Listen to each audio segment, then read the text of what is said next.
नमस्कार स्टूडेंट्स। आज की कक्षा में आप सबका स्वागत है। प्राचीन भारत की वैकल्पिक विषय की आज की इस कक्षा में हम पिछली क्लास से आगे की पढ़ाई करेंगे, जिसके तहत हम सिंधु घाटी सभ्यता से संबंधित कुछ महत्वपूर्ण स्थलों पर आज बातचीत करेंगे।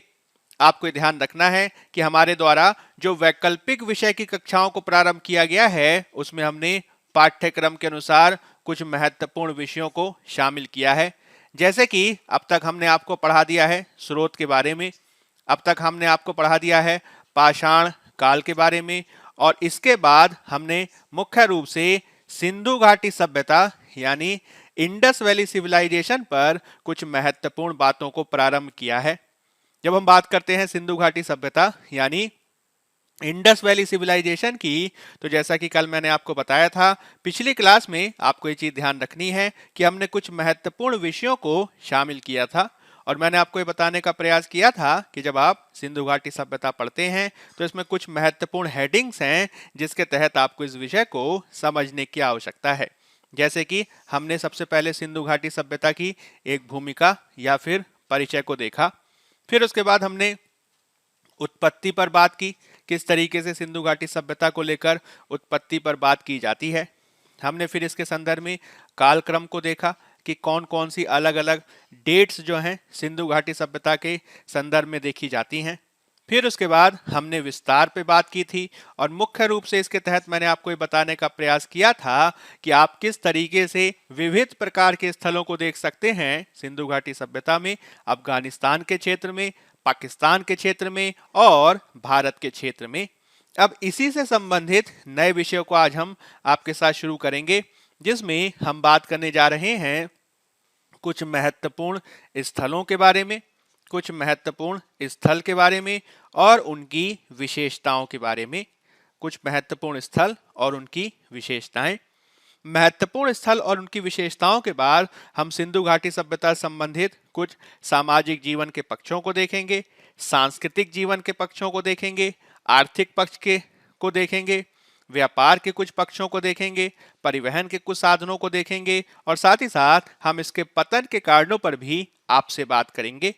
आज की जो हमारी कक्षा होगी उसमें मुख्य रूप से हम किस पे बात करेंगे, तो महत्वपूर्ण स्थल और इनकी कुछ विशेषताओं पे हम आपके साथ बात करने जा रहे हैं। अब इसके संदर्भ में कुछ महत्वपूर्ण बातें हैं जो मैं आपको बताऊंगा। आपको ये चीज ध्यान रखनी है कि जब हम बात करते हैं इंडस वैली सिविलाइजेशन यानी सिंधु घाटी सभ्यता में महत्वपूर्ण स्थलों की यानी कुछ महत्वपूर्ण साइट्स की, और साथ ही साथ जब हम बात करते हैं उनकी कुछ विशेषताओं की, तो आपको ये ध्यान रखना है कि इसके तहत बहुत सारे ऐसे स्थल हैं जिनसे लगातार यूपीएससी प्रश्न पूछता रहा है। इसमें हम इसे दो तरीके से बांट कर देखेंगे। पहले हेड में हम देखेंगे ऐसे स्थलों के बारे में, कुछ ऐसे स्थलों पे हम चर्चा करेंगे जिनको नगर की संज्ञा दी गई है। इसमें कुल मिलाकर कुल 7 स्थलों की हम आपके साथ चर्चा करेंगे।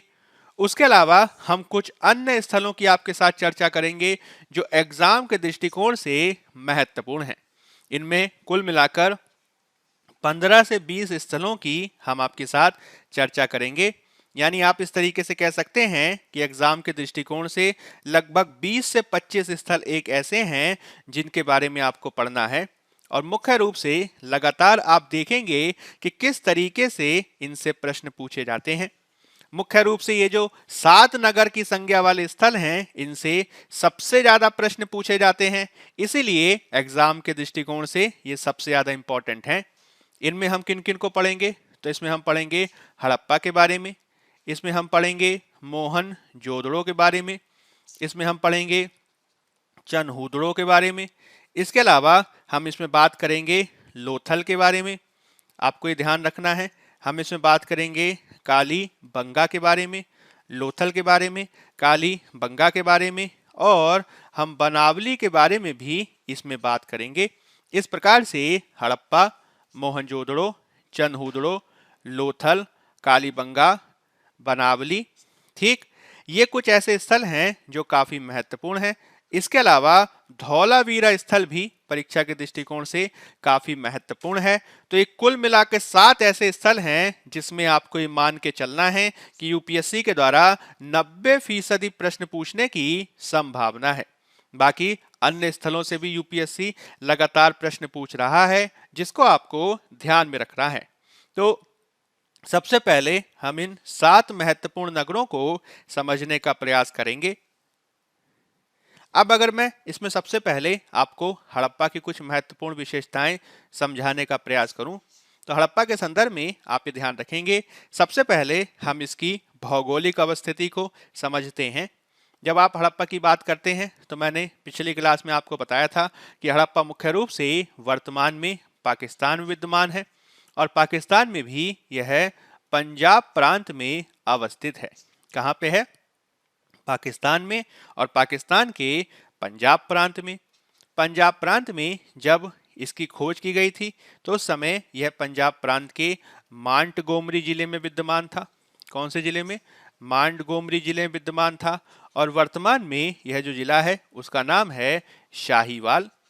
तो जब भी भौगोलिक अवस्थिति की बात की जाती है हड़प्पा की, तो क्या बात ध्यान रखेंगे? सबसे पहली बात यह है कि यह वर्तमान पाकिस्तान में है, पाकिस्तान के भी पंजाब प्रांत में है, और तत्कालीन उस समय यह मांटगोमरी जिले में हुआ करता था। वर्तमान में इसे शाहीवाल जिले में अवस्थित देखा जा सकता है। दूसरी बात आपको क्या ध्यान रखनी है? यह है रावी नदी के किनारे अवस्थित है। कहाँ पे अवस्थित है? तो रावी नदी के किनारे अवस्थित है। और मैंने आपको पिछली क्लास में मैंने आपको बताया था कि चूंकि सबसे पहले इस स्थल की खोज की गई थी, इसलिए पुरातत्व के नियम के अनुसार सिंधु घाटी सभ्यता को वर्तमान में हड़प्पा सभ्यता के नाम से ज्यादा बेहतर जाना जाता है।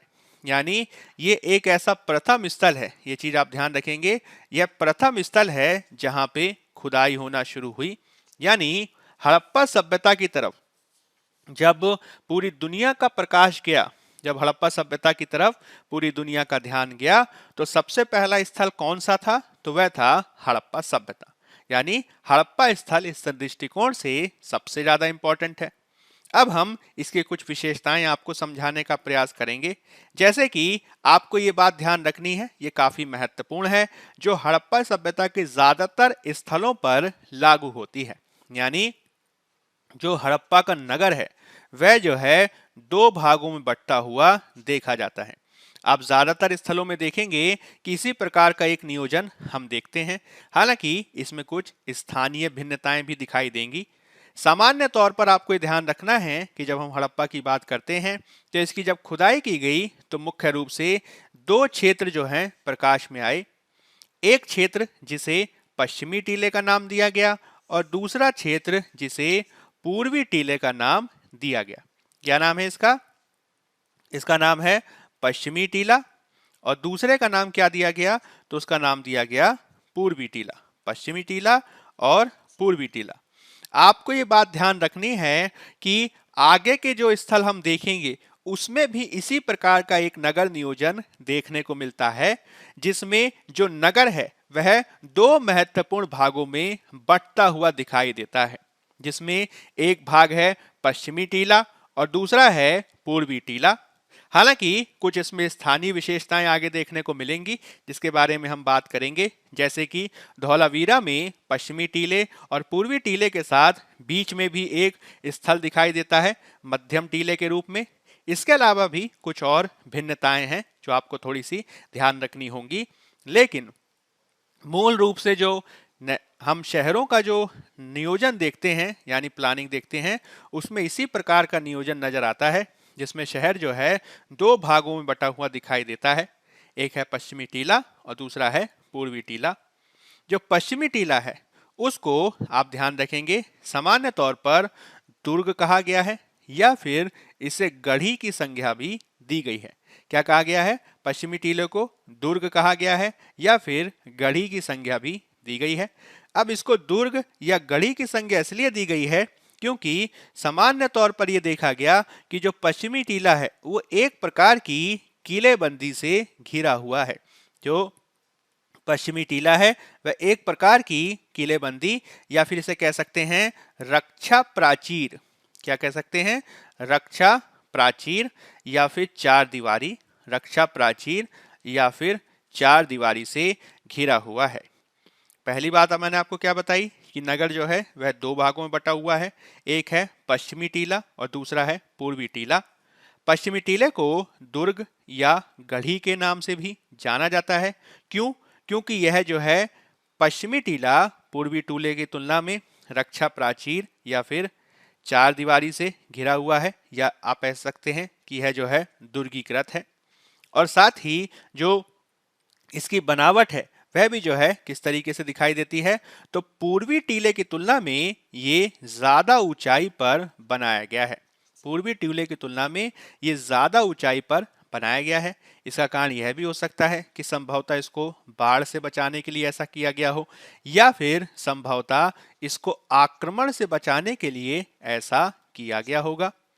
बाढ़ से बचाना या फिर आक्रमण, किसी प्रकार के बाह्य आक्रमण से बचाने के लिए संभवतः ऐसा किया गया होगा। अब यहाँ पे क्वेश्चन ही उठता है कि ऐसा क्यों किया गया। तो मैंने आपको बताया था कि चूंकि यहाँ पे हमें जो लिपि वगैरह जो मिल रही है, जो हमें अभिलेखीय साक्ष्य वगैरह मिल रहे हैं, चूंकि उसे हम पढ़ पाने की स्थिति में नहीं है, इसलिए वास्तव में ऐसा क्यों किया गया इसके बारे में ज्यादा अनुमान नहीं है। लेकिन फिर भी इतिहासकारों का यह मानना है कि संभवतः पश्चिमी टीला यानी आप कह सकते हैं दुर्ग या गढ़ी का स्थान जो दुर्गीकृत हुआ करता था, या फिर रक्षा प्राचीर चार दीवारी से घिरा हुआ होता था और जो ऊंचाई पर हुआ करता था, संभवतः यहाँ पे जो निवासित वर्ग था वो तो हो सकता है शायद शासक वर्ग रहा हो, या फिर पुरोहित वर्ग का यहाँ पे निवास रहा हो। पुरोहित वर्ग या शासक वर्ग। आपको ये ध्यान रखना है कि आद्य ऐतिहासिक काल से जुड़े होने के चलते चूंकि यहाँ की राजनीतिक संरचना के बारे में हम बहुत ज्यादा नहीं जानते हैं, इसलिए केवल अनुमान ही लगाए जाते हैं कि यहाँ के जो शासन व्यवस्था थी वह किस प्रकार की रही होगी। कुछ इतिहासकार ये कहते हैं कि यहाँ पे शासक वर्ग विद्यमान था, कुछ कहते हैं कि यहाँ पे पुरोहितों का शासन था। अब वास्तव में किसका शासन था ये बहुत ज्यादा स्पष्ट नहीं है। जैसा कि मैंने आपको बताया, इसकी कुछ विशेषताएं परीक्षा के दृष्टिकोण से काफी महत्वपूर्ण है। जैसे कि पश्चिमी टीले के संदर्भ में आप क्या ध्यान रखेंगे? पहली बात कि इसे दुर्ग या गढ़ी के नाम से जाना जाता था। इसके चारों ओर हम एक रक्षा प्राचीर चार दीवारी को देखते हैं और इस रूप में यह दुर्गीकृत है। इसको पूर्वी टीले की तुलना में ऊंचाई पर बनाया गया है, जिसका कारण संभवतः बाढ़ से बचाव या फिर आक्रमण से बचाव होगा। इतिहासकारों का यह भी मानना है कि यह जो पश्चिमी टीला है उसमें संभवतः शासक वर्ग या पुरोहित वर्ग का निवास हुआ करता होगा, इसलिए इसमें इस प्रकार की विशेषताएं देखने को मिलती हैं। आपको यह भी ध्यान रखना है कि यह जो रक्षा प्राचीर या चार दीवारी है, इसके चारों तरफ जो ईंटें लगाई गई हैं वह है बाहर की तरफ इसमें पक्की ईंटों का प्रयोग किया गया है। बाहर की तरफ पक्की ईंटों का प्रयोग किया गया है, यानी जो बाहर की तरफ से जो दीवार दिखाई देती है उसमें बाहर पक्की ईंटों का प्रयोग, और जो अंदर की तरफ से ईंटें दिखाई देती हैं उसमें कच्ची ईंटों का प्रयोग किया गया है। यानी इसको मजबूत बनाने का प्रयास किया गया है बाहर से। यह बात आपको ध्यान रखनी है। अब इसी के समकक्ष अगर मैं आपको जो हमारा ये आप कह सकते हैं कि ये जो पूर्वी टीला है, अगर मैं पूर्वी टीले के बारे में आपको कुछ बातें बताने का प्रयास करूं तो इसकी कुछ विशेषताएं आप याद रख सकते हैं। जैसे कि पूर्वी टीले को सामान्य रूप से नगर की संज्ञा दी गई है।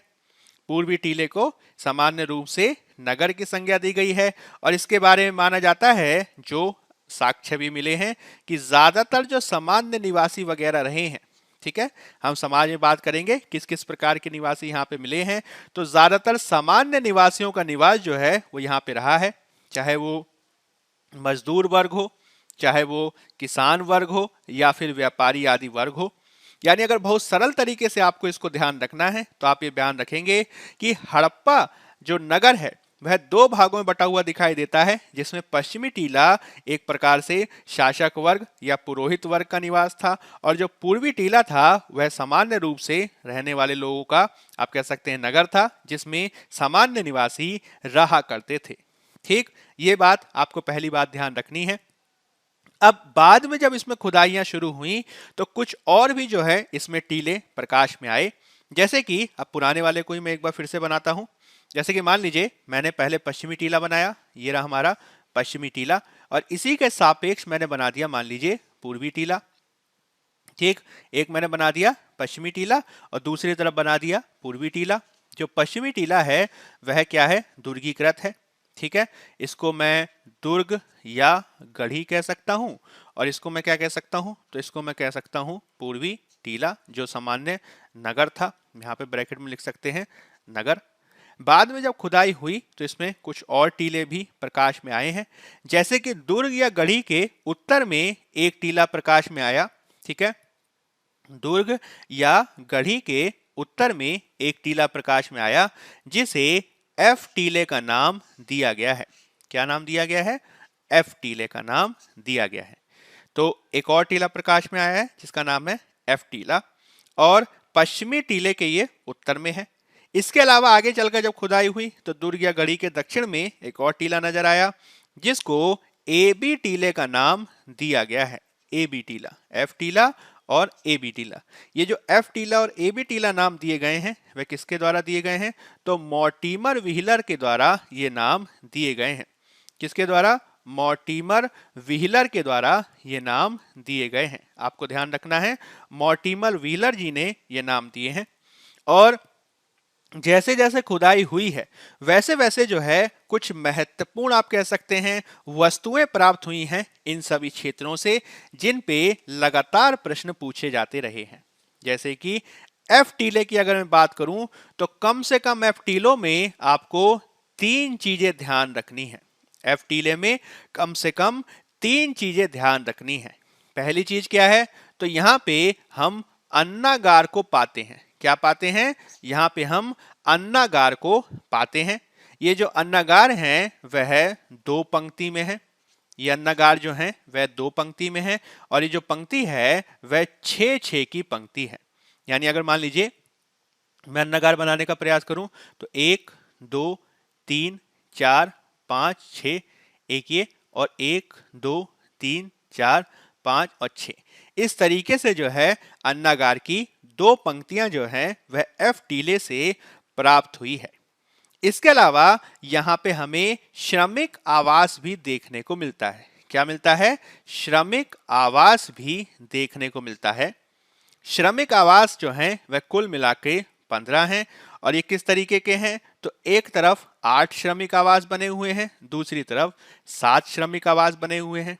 यानी यहां पे जो है हमें श्रमिक आवास देखने को मिलते हैं।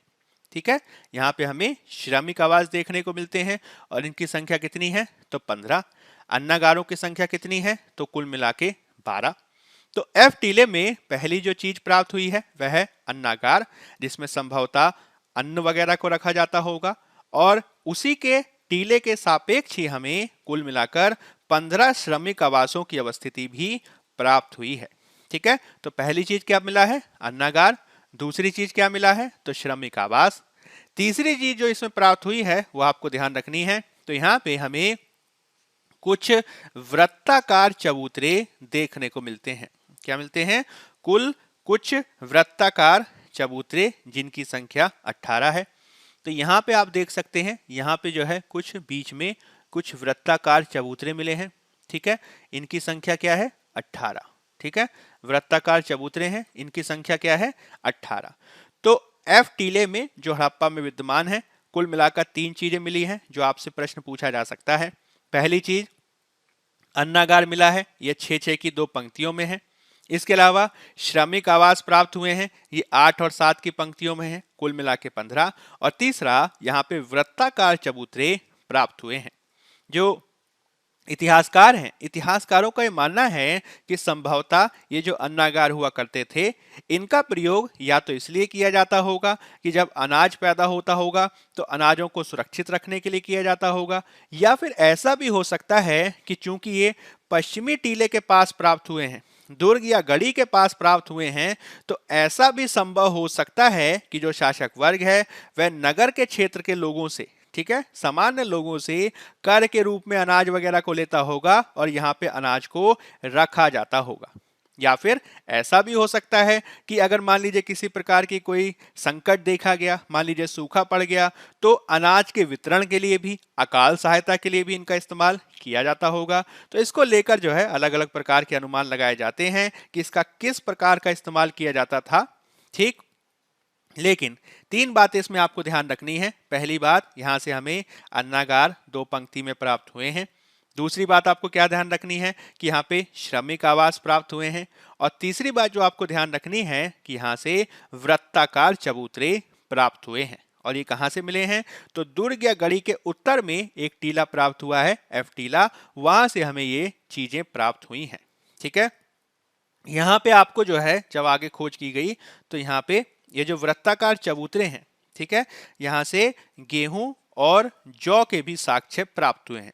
यानी जो आप कह सकते हैं कि जो ये चबूतरे हैं, इनका इस्तेमाल संभवतः अनाज को कूटने के लिए किया जाता होगा। ठीक है, श्रमिक आवास में श्रमिक रहते होंगे, अलग अलग क्षेत्रों से अनाज आता होगा, उन अन्नागारों में हो सकता है इकट्ठा होता होगा, बाद में उसको कूटा जाता होगा इन वृत्ताकार चबूतरों में, और इसके लिए श्रमिक भी वहीं पास में रहते होंगे। ठीक है, तो इस तरीके से जो है तीन बातें आपसे परीक्षा में पूछी जा सकती हैं। आपसे पूछा जा सकता है अन्नागार के साक्ष्य कहां से प्राप्त हुए हैं, तो उत्तर हो जाएगा हमारा हड़प्पा। श्रमिक आवास या श्रमिक बस्ती के साक्ष्य कहां से प्राप्त हुए हैं, तो आप कहेंगे इसका जवाब हो जाएगा हड़प्पा। इसके अलावा वृत्ताकार चबूतरे जिनका प्रयोग अनाज कूटने के लिए किया जाता था, वे कहां से प्राप्त हुए हैं, तो वह भी उत्तर हो जाएगा हमारा हड़प्पा। ठीक है, तो ये तीन बातें परीक्षा के दृष्टिकोण से आपको ध्यान रखनी है। ठीक, इसके अलावा जो पश्चिमी टीले के दक्षिण में, ठीक है, पश्चिमी टीले के दक्षिण में जो ए भी टीला प्राप्त हुआ है, जिसका नाम मॉर्टिमर व्हीलर के द्वारा दिया गया, यहां से हमें बाद में कब्र के साक्ष्य प्राप्त होते हैं। यहां से हमें बाद में कब्र के साक्ष्य प्राप्त होते हैं, जिसे नाम दिया गया है R37। क्या नाम दिया गया है? R37। और आपको ये ध्यान रखना है कि जो इतिहासकार हैं उनका ये मानना है कि जब हड़प्पा सभ्यता का पतन हो गया, ठीक है, जब हड़प्पा सभ्यता का पतन हो गया तो इसी स्थान पर यहाँ पे कब्रिस्तान एच संस्कृति, ठीक है, इसे कहते हैं कब्रिस्तान एच संस्कृति का विकास हुआ। ठीक है, परवर्ती हड़प्पा काल में यहीं पर जो है कब्रिस्तान एच संस्कृति का विकास देखने को मिलता है। ठीक है, तो यह भी आपसे पूछा जा सकता है कि कब्रिस्तान एच संस्कृति का विकास हड़प्पा के किस स्थल से देखने को मिलता है, तो इसका जवाब क्या हो जाएगा? हड़प्पा। ठीक है, कब्रिस्तान एच या R37 कहां से प्राप्त हुआ है, तो आप बता देंगे इसका जवाब क्या है? हड़प्पा। ठीक है, ए बी टीला, एफ टीला कहां से प्राप्त हुआ है, तो इसका जवाब क्या हो जाएगा? हड़प्पा। ठीक है, तो ये कुछ प्रारंभिक परीक्षा संबंधित प्रश्न हैं जो आपको ध्यान रखने हैं। ठीक, अब इसी के समकक्ष अब क्वेश्चन ये उठता है कि ये जो पूर्वी टीला है, ये जो नगर क्षेत्र है, यहाँ पे कौन सी ऐसी चीजें प्राप्त हुई हैं जो परीक्षा के दृष्टिकोण से महत्वपूर्ण है। तो कम से कम दो बातें आप ध्यान रखेंगे। पहली बात आपको क्या ध्यान रखनी है, तो पहली बात है तांबे की एक इक्का गाड़ी। ठीक है, तांबे की एक इक्का गाड़ी, ठीक, जो बैलगाड़ी की तरह होती है, तो तांबे की एक इक्का गाड़ी पूर्वी टीले से प्राप्त हुई है। और दूसरी जो बात आपको ध्यान रखनी है, यहां से मोहरें प्राप्त हुई हैं। ठीक है, मोहरे, मोहरे क्या होती हैं आगे हम बात करेंगे। मोहरों के संदर्भ में दो बातें हैं जो आपको ध्यान रखनी है कि अगर आपसे क्वेश्चन ये पूछा जाए कि सबसे ज्यादा संख्या में मोहरें कहां पे प्राप्त हुई हैं, तो आप इसको जवाब देंगे मोहनजोदड़ो। और अगर आपसे पूछा जाए कि सबसे ज्यादा अभिलेख लिखी हुई जिस पर लिपि है, ठीक है, सबसे ज्यादा अभिलेख लिखी हुई मोहर कहां पे प्राप्त हुई है, तो उसका जवाब हो जाएगा हड़प्पा। ठीक है, दो क्वेश्चन है, ध्यान देंगे। पहला क्या है कि सबसे ज्यादा संख्या में मोहरें कहां पे प्राप्त हुई हैं, तो उत्तर हो जाएगा हमारा मोहनजोदड़ो। और सबसे ज्यादा अभिलेखीय मोहरें कहां पे प्राप्त हुई हैं, तो जवाब हो जाएगा हड़प्पा। ठीक, तो ये चित्र आप ध्यान रखेंगे, यहां से सबसे ज्यादा प्रश्न आपसे पूछे जाएंगे हड़प्पा को लेकर। कौन कौन से क्वेश्चन है एक बार मैं फिर से बता देता हूं। सबसे पहली बात आपसे पूछा जा सकता है अन्नागार कहां पे प्राप्त हुआ है, श्रमिक आवास कहां पे प्राप्त हुआ है, वृत्ताकार चबूतरे कहां पे प्राप्त हुए हैं, गेहूं और जौ के साक्ष्य वृत्ताकार चबूतरों से प्राप्त हुए हैं, इसके अलावा R37 कब्र, कब्रिस्तान H संस्कृति और तांबे की कगाड़ी और अभिलेखीय मोहरों के साक्ष्य, ये सब कहां से प्राप्त हुए हैं? तो हड़प्पा जो है इसका सही उत्तर होगा। ठीक है, अभिलेखीय मोहर अन्य स्थलों से भी प्राप्त हुई हैं, लेकिन सबसे इंपॉर्टेंट बात क्या है? तो सर्वाधिक संख्या में हमें यहाँ पे अभिलेखीय मोहरें प्राप्त हुई हैं। हालांकि सबसे ज्यादा मोहरें जो हैं वह मोहनजोदड़ो से प्राप्त हुई हैं। दो बातें हैं, ठीक, सबसे ज्यादा मोहरें कहां से प्राप्त हुई हैं? मोहनजोदड़ो से। और सबसे ज्यादा अभिलेख लिखी हुई मोहरें कहां से प्राप्त हुई हैं? तो जवाब हो जाएगा हमारा हड़प्पा से। ठीक है, तो ये चीज आपको ध्यान रखनी है, हड़प्पा से ये क्वेश्चन जो है वह आपसे पूछे जा सकते हैं। ठीक, अब दूसरे स्थल की हम बात कर लेते हैं, उसका क्या नाम है? मोहनजोदड़ो। क्या नाम है? मोहनजोदड़ो। मोहनजोदड़ो भी हम इसी प्रकार से पढ़ेंगे। सबसे पहली बात आप ध्यान रखेंगे कि यह सबसे ज्यादा इंपॉर्टेंट स्थल है। ठीक है, सबसे ज्यादा आप कह सकते हैं इंपॉर्टेंट स्थल है, सबसे ज्यादा जो चीजें हैं वह जो हैं इनसे संबंधित आप देख सकते हैं। ठीक है, ये चीज आपको ध्यान रखनी है। मोहनजोदड़ो के संबंध में आपको कौन कौन सी बातें मैं आपको बताऊंगा। तो सबसे पहली बात तो आपको ध्यान रखनी है कि ये कहां पे अवस्थित है? तो पाकिस्तान में है। ठीक, पाकिस्तान के कौन से क्षेत्र में है? तो सिंध प्रांत में है। पाकिस्तान के कौन से क्षेत्र में है? तो सिंध प्रांत में है। इसमें भी सिंध प्रांत के कौन से जिले में है? तो लरकाना जिले में है। ठीक है, सिंध प्रांत के कौन से जिले में है? तो लरकाना जिले में है। और ये कौन सी नदी के तट पर है? तो सिंधु नदी के तट पर है। ठीक है, कौन सी नदी के तट पर है? तो सिंधु नदी के तट पर है। पहला वाला स्थल किसके नदी के तट पर था? तो रावी नदी के तट पर था। ये किस नदी के तट पर है? तो ये सिंधु नदी के तट पर है। ठीक है, दूसरी बात जो आपको ध्यान रखनी है वो इससे संबंधित उत्खनन यानी इसकी खुदाई किसके द्वारा की गई? तो एक व्यक्ति का नाम आप ध्यान रखेंगे जिनका नाम है R.D. बनर्जी।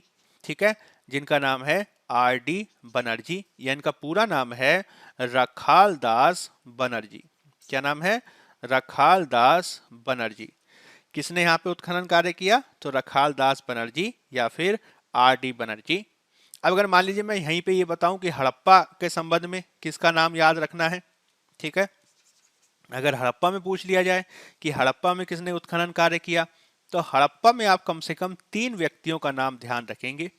हड़प्पा में कम से कम 3 व्यक्तियों का नाम जो है आपको ध्यान रखना है। अब इसमें एक जो है वो आप कह सकते हैं अंग्रेज हैं, बाकी दोनों जो है भारतीय हैं। सबसे महत्वपूर्ण नाम जो हड़प्पा में महत्वपूर्ण है वह है जॉन मार्शल का। ठीक है, क्या नाम है? John Marshall. जॉन मार्शल जो है उस समय आप कह सकते हैं archaeological survey of India ASI के निदेशक थे, और इन्हीं के निर्देशन में, ठीक है, ये क्या थे? निदेशक, डायरेक्टर थे। इन्हीं के निर्देशन में जो है खुदाई हुई। ठीक, इसके अलावा दूसरे जो व्यक्ति महत्वपूर्ण हैं जिन्होंने हड़प्पा में खुदाई का नेतृत्व किया था जॉन मार्शल के अधीन, उनका नाम था दयाराम साहनी। क्या नाम था? दयाराम साहनी। ठीक है, दयाराम साहनी। दयाराम साहनी का नाम आप ध्यान रखेंगे। 1921 में जो है इन्होंने खुदाई शुरू की थी जॉन मार्शल के अधीन। और तीसरा नाम जो आपको ध्यान रखना है वो है माधव स्वरूप वत्स। क्या नाम है? माधव स्वरूप वत्स। ठीक, ये एक हायरार्की है, यानी जॉन मार्शल के अधीन थे दयाराम साहनी, और दयाराम साहनी के सहायक थे माधव स्वरूप वत्स। ठीक, तो मोहनजोदड़ो में किनका नाम इंपॉर्टेंट है? तो रखालदास बनर्जी। और हड़प्पा में किसका नाम इंपॉर्टेंट ध्यान रखना है? तो मार्शल, साहनी और वत्स। ठीक है, ये बात आप ध्यान रखेंगे। अब मोहनजोदड़ो पे अगर हम वापस आए तो सबसे पहली बात मैंने आपको क्या बताई कि ये सिंध प्रांत में अवस्थित है, लरकाने जिले में है और सिंधु नदी के किनारे है। दूसरी बात मैंने आपको क्या बताई कि इसका जो उत्खनन है वह R.D. बनर्जी के द्वारा किया गया। ठीक, तीसरी बात आपको जो ध्यान रखनी है तो इसमें जॉन मार्शल की एक बात ध्यान रखेंगे आप। ठीक है, जॉन मार्शल की आप बात ध्यान रखेंगे। जॉन मार्शल ने जब यहाँ पे खुदाई की तो उनका यह अनुमान था कि मोहनजोदड़ो का जिस प्रकार के विकास हुआ है वहां पे ये 7 बार जो है बाढ़ से डूबा है। ठीक है, 7 बार जो है ये बाढ़ से डूबा है और लगातार इसका जो है बाढ़ से डूबने के बाद विकास हुआ है। ठीक है, ये आपसे पूछा जा सकता है। मोहनजोदड़ो के बारे में जॉन मार्शल का ये कहना था कि मोहनजोदड़ो 7 बार जो है बसा है, यानी 7 बार ये बाढ़ से डूबा और फिर बसा। इस तरीके से जो है बाढ़ से डूबा बसा, बाढ़ से डूबा बसा, इस तरीके से जो है इसका विकास देखा गया है। ठीक है, इसके अलावा जो है इसके संदर्भ में एक और विद्वान है जिनका नाम है, आप ध्यान रख सकते हैं, वो अमेरिकन है। ठीक है, एक अमेरिकन विद्वान है, क्या नाम है उनका, तो उनका नाम है कैनेडी, KUR कैनेडी। तो KUR कैनेडी जो एक विद्वान है, उनका ये मानना था कि यहाँ पे जो मोहनजोदड़ो का क्षेत्र है, यहाँ पे मलेरिया के साक्ष्य प्राप्त हुए हैं। ठीक है, मलेरिया के साक्ष्य प्राप्त हुए हैं, और उनका ये मानना था कि मलेरिया के भीषण प्रकोप के चलते संभवतः मोहनजोदड़ो का क्या हुआ है, पतन हुआ है।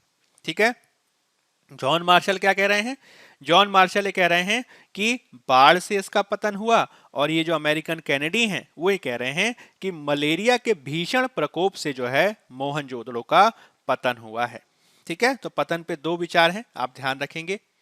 इसके अलावा मोहनजोदड़ो के बारे में आप ये ध्यान रखेंगे कि यहाँ पे सर्वाधिक जनसंख्या देखने को मिलती है। ठीक है, ये सर्वाधिक जनसंख्या वाला नगर है।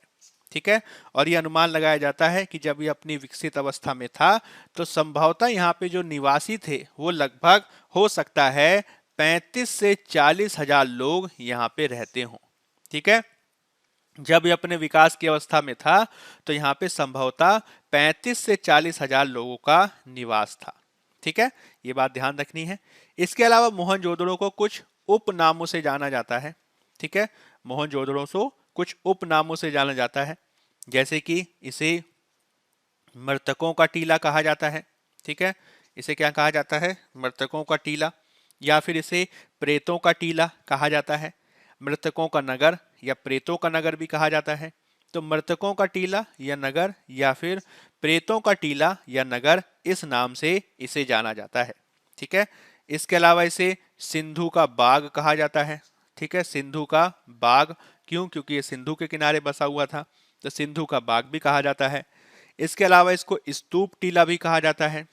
क्या कहा जाता है, स्तूप टीला, क्योंकि आगे चलकर मौर्योत्तर काल में कनिष्क के द्वारा, आगे चलकर मौर्योत्तर काल में कनिष्क के द्वारा इस क्षेत्र में एक स्तूप बनवाया गया था। ठीक है, स्तूप क्या होता है आगे हम बात करेंगे। इसके अलावा आपको यह ध्यान रखना है, एक विद्वान का नाम है जिनका नाम है स्टुअर्ट पिगट। ठीक है, एक विद्वान है जिनका नाम है स्टुअर्ट पिगट। स्टुअर्ट पिगट ने हड़प्पा और मोहनजोदड़ो, क्योंकि शुरुआत में खुदाई यहीं पे हुई, तो हड़प्पा और मोहनजोदड़ो को क्या कहा था, तो सिंधु घाटी सभ्यता की जुड़वा राजधानी बताया था। क्या कहा था, सिंधु घाटी सभ्यता की जुड़वा राजधानी बताया था। तो यह भी आपसे पूछा जा सकता है कि जुड़वा राजधानी किसने कही थी। ठीक है, इसके अलावा इसमें एक और बात आप ध्यान रखेंगे कि जब हम बात करते हैं क्षेत्रफल की, ठीक है, एरिया की, तो क्षेत्रफल के दृष्टिकोण से पहले इसे सबसे बड़ा स्थल माना जाता था। वर्तमान में क्षेत्रफल के दृष्टिकोण से यह दूसरा सबसे बड़ा स्थल है। ठीक है, क्षेत्रफल के दृष्टिकोण से दूसरा सबसे बड़ा स्थल है। ठीक है, पहला स्थल कौन सा है, तो आगे हम बात करेंगे। एक स्थल है जिसका नाम है गनेरी वाला। ठीक है, पहला कौन सा है, गनेरी वाला। तो क्षेत्रफल के दृष्टिकोण से सबसे बड़ा स्थल कौन सा है, गनेरी वाला, और दूसरा सबसे बड़ा स्थल कौन सा है, तो मोहनजोदड़ो। ठीक, ये बात ध्यान रखेंगे। अब अगर मान लीजिए मैं यहाँ पे नगरों के बसावट की बात करूं, ठीक है, नगर नियोजन की बात करूं, नगरों की बसावट या नगर नियोजन की बात करूं, तो पहले वाले से ही आप जो है इसको लेंगे। क्या क्या था, फिर से एक बार देख लेते हैं। जो नगर है उसमें एक तरफ नजर आता है हमें पश्चिमी टीला। ठीक है, क्या नाम है इसका, पश्चिमी टीला, पश्चिमी टीला। और दूसरी तरफ नजर आता है हमें एक पूर्वी टीला, पश्चिमी टीला, और दूसरी तरफ नजर आता है पूर्वी टीला। ठीक, जो पश्चिमी टीला है उसके बहु उसको जो है आप घेर दीजिए एक चार दीवारी से। जो पश्चिमी टीला था वो एक चार दीवारी से घिरा हुआ था। ठीक है, चार दीवारी से घिरा हुआ था, और ये चार दीवारी बाहर जो है पक्की ईंटें, अंदर जो है कच्ची ईंटों का प्रयोग था। ठीक है, क्या था ये, दुर्गीकृत था, इसलिए इसको दुर्ग या गढ़ी भी कहते हैं।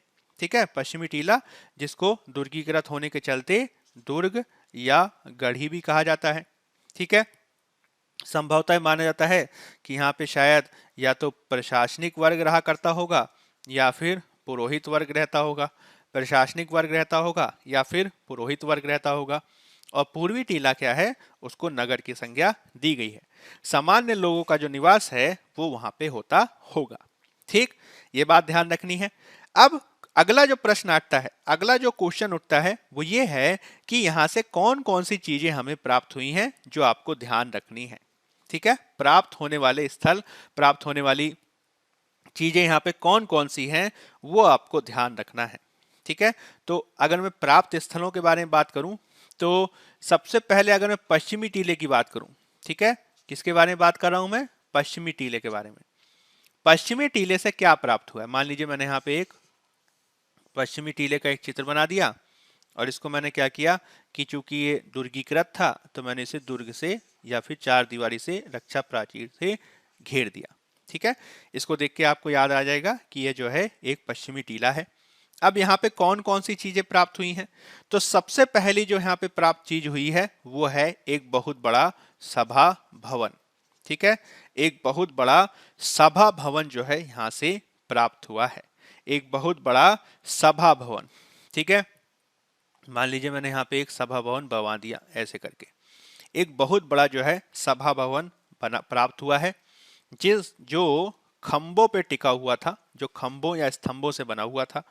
और माना यह जाता है कि संभवतः यहाँ पे मीटिंग वगैरह हुआ करती होगी। ठीक है, तो पहली चीज पश्चिमी टीला यानी मोहनजोदड़ो से क्या प्राप्त हुआ है, तो सभा भवन जो खंभों से बना था। ठीक, दूसरी चीज जो यहाँ पे प्राप्त हुई है वो यहाँ पे आवास प्राप्त हुआ है, जो पुरोहित आवास के नाम से जाना जाता है, पुरोहित आवास। ठीक है, पुरोहितों के रहने के लिए यहाँ पे आवास प्राप्त हुआ है, जैसे कि मान लीजिए ये हो गया, ये हो गया, ऐसे करके जो है पुरोहितों के आवास यहाँ पे प्राप्त हुए हैं। पहली चीज सभा भवन खंभों से बना, संभवतः यहाँ पे मीटिंग वगैरह हुआ करती थी। दूसरा पुरोहित आवास, पुरोहितों के रहने के लिए। ठीक है, तीसरी चीज जो यहाँ पे प्राप्त हुई है वो है महाविद्यालय। ठीक, तीसरी चीज जो प्राप्त हुई है वो है महाविद्यालय, एक विद्यालय प्राप्त हुआ है जिसके बारे में प्राप्त माना जाता है, जैसे कि मान लीजिए मैंने यहाँ पे बना दिया एक विद्यालय, उसके बारे में माना जाता था कि संभवतः यहाँ पे लोग पढ़ा करते थे। ठीक है, पश्चिमी टीले में जो है आपको एक कम से कम 3 बातें ध्यान रखनी है। पहली चीज हो गई सभा भवन, दूसरी चीज हो गई पुरोहित आवास, तीसरी चीज हो गई महाविद्यालय। ठीक, अब यहाँ पे आपको ध्यान रखना है कि यहाँ पे जो आवास प्राप्त हुए हैं, जो घर प्राप्त हुए हैं, ठीक, घर में जो है हमें कुएं की प्राप्ति होती है। ठीक है, हमें नहाने के लिए स्नानागार की प्राप्ति होती है, कुएं की प्राप्ति होती है, स्नानागार की प्राप्ति होती है। ठीक है, हमें जो है यहाँ पे 3 से 4 कमरे प्राप्त होते हैं। ठीक है, 3 से 4 कमरे प्राप्त होते हैं। इसके अलावा इन घरों को देखने को ये पाता है, यानी इनको ऊपर जाने के लिए सीढ़ियां बनी हुई हैं, तो इस आधार पे अनुमान लगाया जाता है कि संभवतः ये जो है 2 से 3 मंजिला हुआ करते होंगे। ठीक है, 2 से 3 मंजिला हुआ करते होंगे, तो काफी आप कह सकते हैं अच्छे प्रकार के घर जो है यहाँ पे प्राप्त हुए हैं। ठीक है, कुआं मिला है, स्नानागार मिला है, 3 से 4 कमरे मिले हैं, ये 2 से 3 मंजिला संभवतः हुआ करते होंगे। क्यों, क्योंकि इसमें ऊपर जाने के लिए सीढ़ियां हुआ करती थी। और ये जो घर हैं, ठीक है, ये जो घर बने हैं ये पक्की ईंटों के बने हैं, ये जो घर हैं वह पक्की ईंट के बने हैं। और इनके जो दरवाजे हैं, ठीक है, अभी हम आगे बात करेंगे नगर नियोजन पे, इनके जो दरवाजे हैं, ठीक है, इनके जो दरवाजे हैं वो गली में खुलते हैं। ठीक है, गली में खुलते हैं। आगे हम बात करेंगे किस तरीके से नगर नियोजन होता था, तो इस तरीके से जो है यहाँ पे हम घर को देखते हैं। ठीक है, ये बात आप ध्यान रखेंगे। इसके अलावा जो है यहाँ पे 2 महत्वपूर्ण और संरचनाएं प्राप्त हुई हैं जो आपको ध्यान रखनी है। चौथी जो संरचना यहाँ पे महत्वपूर्ण है वह है अन्नागार। ठीक है, ध्यान देंगे, अन्नागार की जो संरचना है वह हमें हड़प्पा से भी प्राप्त हुई है और मोहनजोदड़ो से भी प्राप्त हुई है। मान लीजिए मैंने यहाँ पे बना दिया ये अन्नागार। ठीक है, तो ये अन्नागार भी प्राप्त हुए हैं, 4 नंबर लिख दिया मैंने यहाँ पे, तो अन्नागार भी प्राप्त हुआ है। इसके अलावा जो 5वीं सबसे ज्यादा महत्वपूर्ण विशेषता है, ठीक है, वो आपको ध्यान रखनी है, उसे कहते हैं वृहत स्नानागार। क्या कहते हैं, वृहत स्नानागार, यानी ग्रेट बाथ, बहुत बड़ा आप कह सकते हैं एक प्रकार का स्विमिंग पूल। ठीक है, यहाँ पे मैंने बना दिया एक बृहत स्नानागार यहाँ पे प्राप्त हुआ है। ये क्या हो गया? 5वां नंबर। ठीक, कौन कौन सी चीजें हैं? सभा भवन खंभों से बना हुआ, संभवतः मीटिंग होती थी। पुरोहितों का आवास जो काफी अच्छे बने होते थे। महाविद्यालय, अन्नागार और वृहत स्नानागार। अब ये जो वृहत स्नानागार यानी ग्रेट बाथ जो प्राप्त हुआ है, उसमें नीचे उतरने के लिए सीढ़ियां प्राप्त हुई हैं। ये जो वृहत स्नानागार प्राप्त हुआ है, ठीक है, ये जो है उत्तर से दक्षिण प्राप्त हुआ है। तो चलिए इसको उत्तर से दक्षिण बना देते हैं। ठीक है, ये जो है ऐसे करके प्राप्त हुआ है। ये जो है वृहत स्नानागार है। ठीक है, इसमें उतरने के लिए सीढ़ियां हुआ करती थी उत्तर से दक्षिण के क्षेत्र में। तो यहाँ पे आप सीढ़ियां भी बना सकते हैं। ऐसे करके जो है सीढ़ियां थी यहाँ पे उतरने के लिए उत्तर से दक्षिण के क्षेत्र में। ठीक, इसके अलावा यहाँ पे पानी को निकालने के लिए जो है नाली भी बनाई गई है। ठीक है, ये जो यहाँ से गंदा पानी अगर मान लीजिए निकालना होगा तो इसके लिए पानी को निकालने के लिए नाली भी बनाई गई है। और बगल में ही यहाँ पे एक बहुत बड़ा कुआं भी होता था। ठीक है, बहुत बड़ा कुआं भी होता था जिससे इसमें पानी भरा जाता था। ठीक है, इसकी जो संरचना है, ठीक है, इसको जिस तरीके से बनाया गया है उसको जो है देखकर सर जॉन मार्शल ने इसे उस समय के विश्व का एक बहुत बड़ा आश्चर्य कहा है। ठीक है, क्योंकि इस तरीके से जिसको बनाया गया, जिस तरीके से जो है इसकी संरचना है, वो इसे काफी आश्चर्यवान बनाती है। और इसकी जो फर्श है इसको पक्का किया गया है ताकि पानी रिसे नहीं। और जिस तरीके से इसको बनाया गया है वह काफी आश्चर्य का विषय है। ठीक है, ये चीज आपको ध्यान रखनी है। इन सभी चीजों में सबसे बड़ी इमारती संरचना कौन सी है? तो अन्नागार है। ठीक है, सबसे बड़ी इमारती संरचना कौन सी है? वह अन्नागार है। हालांकि सबसे अच्छे तरीके से वृहद स्नानागार बना हुआ है जो जॉन मार्शल को आश्चर्य में डालने वाला है। ठीक है, पश्चिमी टीले में ये कुछ बातें हैं जो आपको ध्यान रखनी है। अब क्वेश्चन ये उठता है कि जो नगर का क्षेत्र है, पूर्वी टीला है। ठीक है, नगर का जो क्षेत्र है पूर्वी टीला है, वहां से क्या क्या प्राप्त हुआ है। ठीक है, तो पूर्वी टीला में बना देता हूं। ये मैंने मान लीजिए पूर्वी टीला बना दिया। ठीक है, और ये क्या है? नगर है, नगर। ठीक है, ये तो दुर्गीकृत नहीं था। तो यहां से कौन कौन सी चीजें प्राप्त हुई हैं?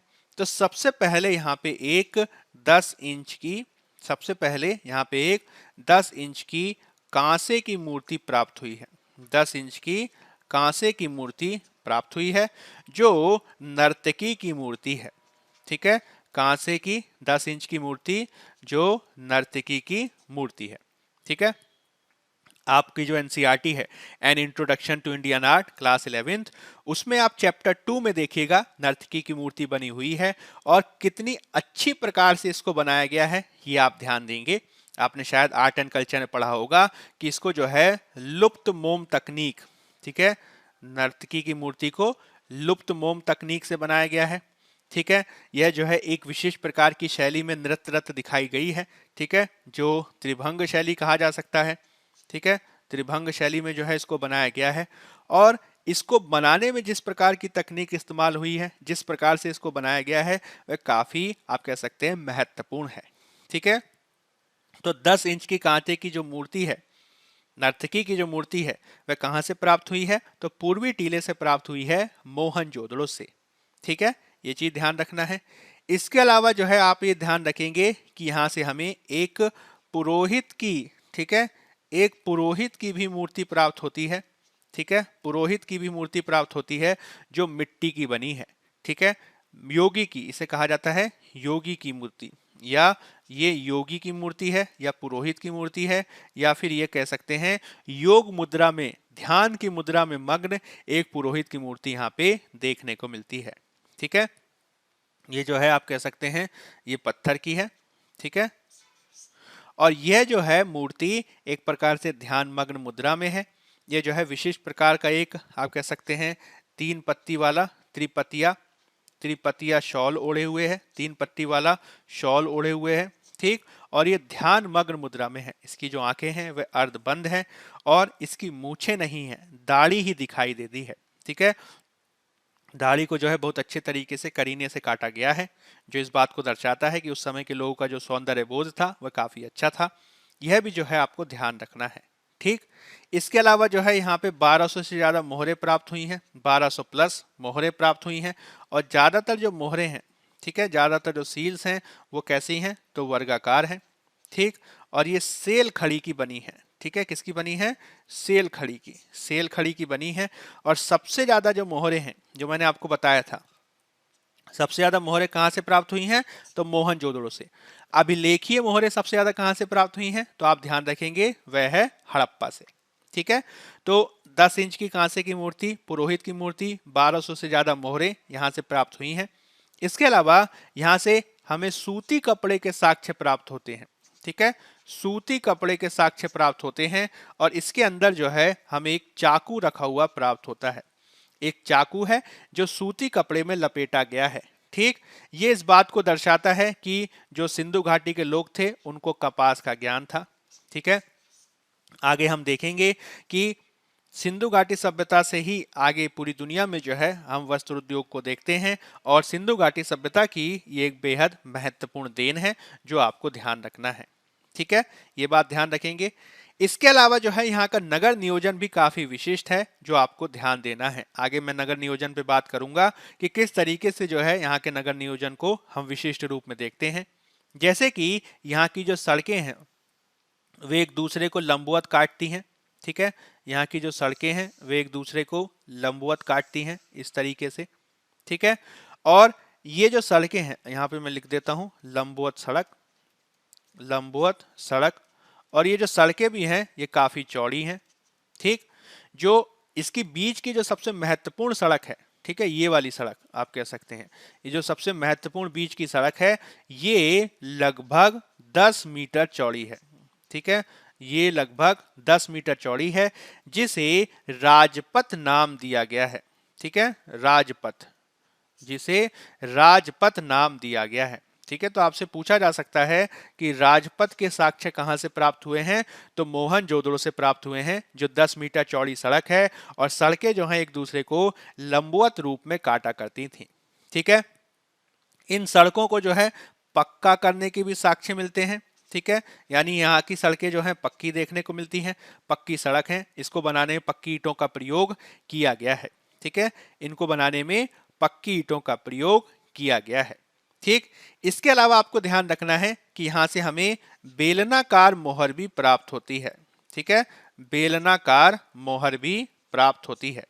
बेलनाकार जो मोहर है, ठीक है, जैसे सिंधु घाटी सभ्यता की मोहर क्या है? या तो वर्गाकार है या फिर आयताकार है। बेलनाकार जो मोहर है, बेलनाकार जो मोहर है वह सामान्य रूप से मेसोपोटामिया की मोहर है। ठीक है, उस समय की जो सभ्यता थी इराक की सभ्यता, उसके साथ जो है हड़प्पा सभ्यता के संबंध थे, व्यापारिक संबंध। मैंने आपको उत्पत्ति बताया था। बहुत सारे विद्वान ये कह रहे हैं कि मेसोपोटामिया से जो है उत्पत्ति हुई हड़प्पा सभ्यता की, हालांकि वर्तमान में से नहीं माना जाता है। लेकिन मोहनजोदड़ो से बेलनाकार मोहरें प्राप्त होती हैं जो इस बात का साक्ष्य है कि मेसोपोटामिया के साथ हमारे व्यापारिक संबंध थे। ठीक है, हो सकता है कि कुछ मेसोपोटामिया के लोग यहाँ पे रहने भी आए हों। ठीक है, तो कह सकते हैं। तो पूर्वी टीले की कौन कौन सी चीजें? कांसे की मूर्ति, नर्तकी की मूर्ति, पुरोहित की मूर्ति, 1200 से ज्यादा मोहरें, वर्गाकार, ठीक, सूती कपड़ा, इसके अलावा लंबवत चौड़ी सड़क, राजपथ और बेलनाकार मोहर।